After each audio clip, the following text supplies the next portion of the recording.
Ang sektor ng transportasyon, ang pinakamatinding tinamaan ng epekto ng krisis. Super, operator, pasahero, manggagawa o negosyo man, lahat ay umaray ng produktong ang tumigil o maantala ito dahil ito ang nagsisilbing piston ng ating ekonomiya. Ang mga super ay natulungan ng cash relief mula sa ating programang AIX. Mayroon din 10 piso kada litro na diesel subsidy para sa mga pampasaherong jeepney at UV Express upang may dagdag na pangkarga. Bukod pa rito, mahigit 1,800,000 nagpapasada ang nahandugan din ng tulong ng AIX. Para naman sa mga pasahero, nagkaroon ng mga libreng sakay kung saan sinigundahan pa ng ilang mga ahensya ng pamahalaan gamit ang kanilang mga sasakyan. Humalili rin ang DA sa paghatid ng mga kargamento ng produktong agrikultural sa mga sentro ng kalakalan sa buong bansa. At para lalo pang makatulong ng sabay sa super at pasahero, binuhay natin ang service contracting program para sa pampublikong bus at ang ating mga jeep. Sa ilalim ng sistemang ito, ang kwalipikadong operator o driver ay nakakakaragdagang sa bawat kilometrong tinakbo sa pagserbisyo ng mga pasahero. Sa panig naman ng pasahero, kung hindi man libre ang sakay, meron silang 20% na discount sa pamasahe. At ang diskwentong ito ay dagdag pa sa karaniwang 20% discount para sa mga estudyante, sa senior at saka sa may kapansanan. Ibig sabihin, para sa ating mga priority passengers, 40% ang kabuuang diskwento nila sa pamasahe. Nariyan din ang tupad tuloy pasada, kung saan nagkaroon ng nagdag na kita ang mga super na pampasada.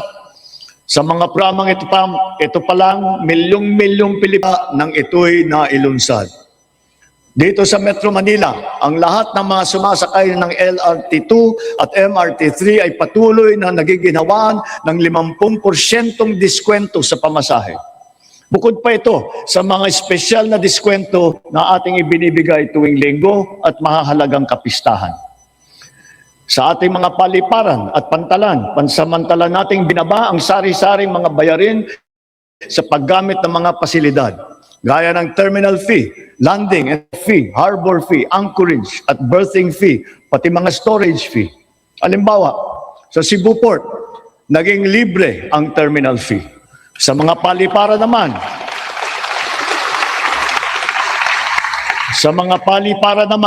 ang service charge sa mga pasahero ay binawasan din natin. Gayon din sa PITX, ang terminal na nag-uugnay ng Metro Manila sa Katimugan. Sinuspindi din ng 3 buwan ang pagsingil ng terminal fee sa mga pampasaherong sasakyan. Sa mga expressways naman, sila ay may diskwento sa toll fee na umabot hanggang halos 200 piso. At kapag ang kargamento naman, naman ay pagsakay ng RoRo ay produktong agrikultural at sangkap ng pagkain, baba na 500 ang terminal fee. Ngayon, piso na lang ang sinisingil sa kanila. Sa pagdaan naman nila sa mga expressway, libre ang toll fee ng mga truck na accredited ng Department of Agriculture. Dahil sa lahat ng mga pinatupad na ito, milyong-milyong Pilipino ang kahit papano ay direktang nakaramdam ng tulong sa panahon ng mataas na presyo ng petrolyo. Sila ang ating mga super ng pampublikong sasakyan, mga estudyante, manggagawa, pati na rin ang mga magsasaka at marami pang pasahero sa buong Pilipinas. Mga kababayan, sa ating pagbalik tanaw, kaya ko kayong harapin at sabihin na ginawa natin ang lahat ng nararapat upang malunasan ang mga epekto ng krisis. Agarang kumilos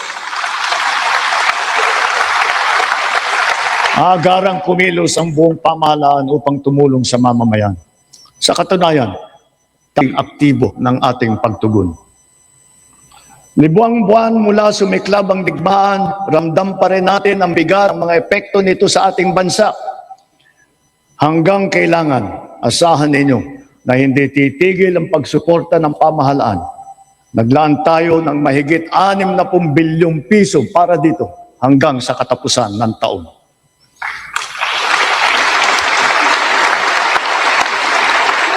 Ang pondo na naisalba natin na balak ibulsa ng mga tiwaling opisyal ay sa taong bayan nating ibinubuhos. Ngayon,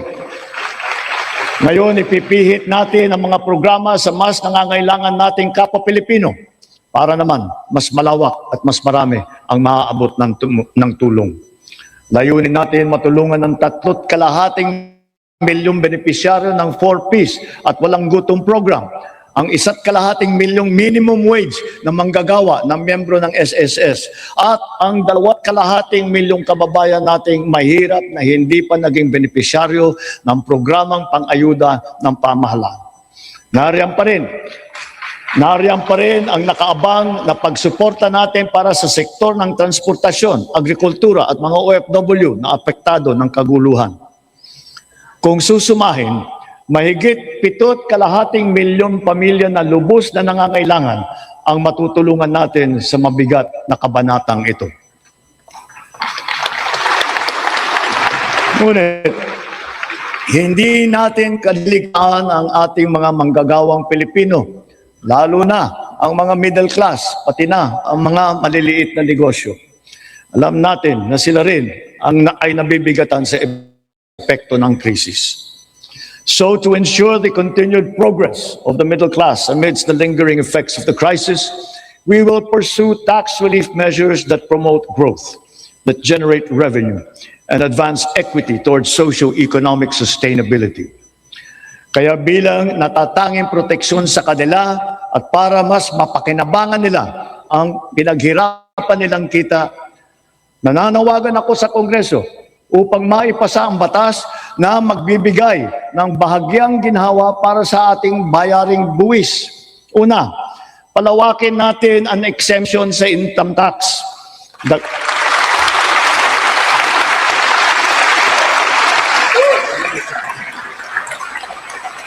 Dagdagan mga ito. Malinaw ang mga leksyon sa atin ng mga nagdaang buwan. Una, ang kahalagahan ng seguridad at katatagan ng bansa pagdating sa enerhiya at sa pagkain, ng ating ugnayan sa ibang bansa at ng bawat mamamayan kahit saan man sila naroroon. Pangalawa, ang abilidad ng pamahalaan na kumilos agad sa angkop at mainam na paraan. At ang ikatlo, ang pagpursige at pagbatyag ng Pilipino sa kabila ng mga hamong dumadaan. Dala ang mga sariwang leksyon nito, mas maayos at mabilis ang pagresponde natin sa ating mga naging biktima ng sakuna. Tulad sa nangyaring paglindol sa Visayas at Mindanao kamakailan, mahigit 600,000 pamilya ang ating nasakluluhan.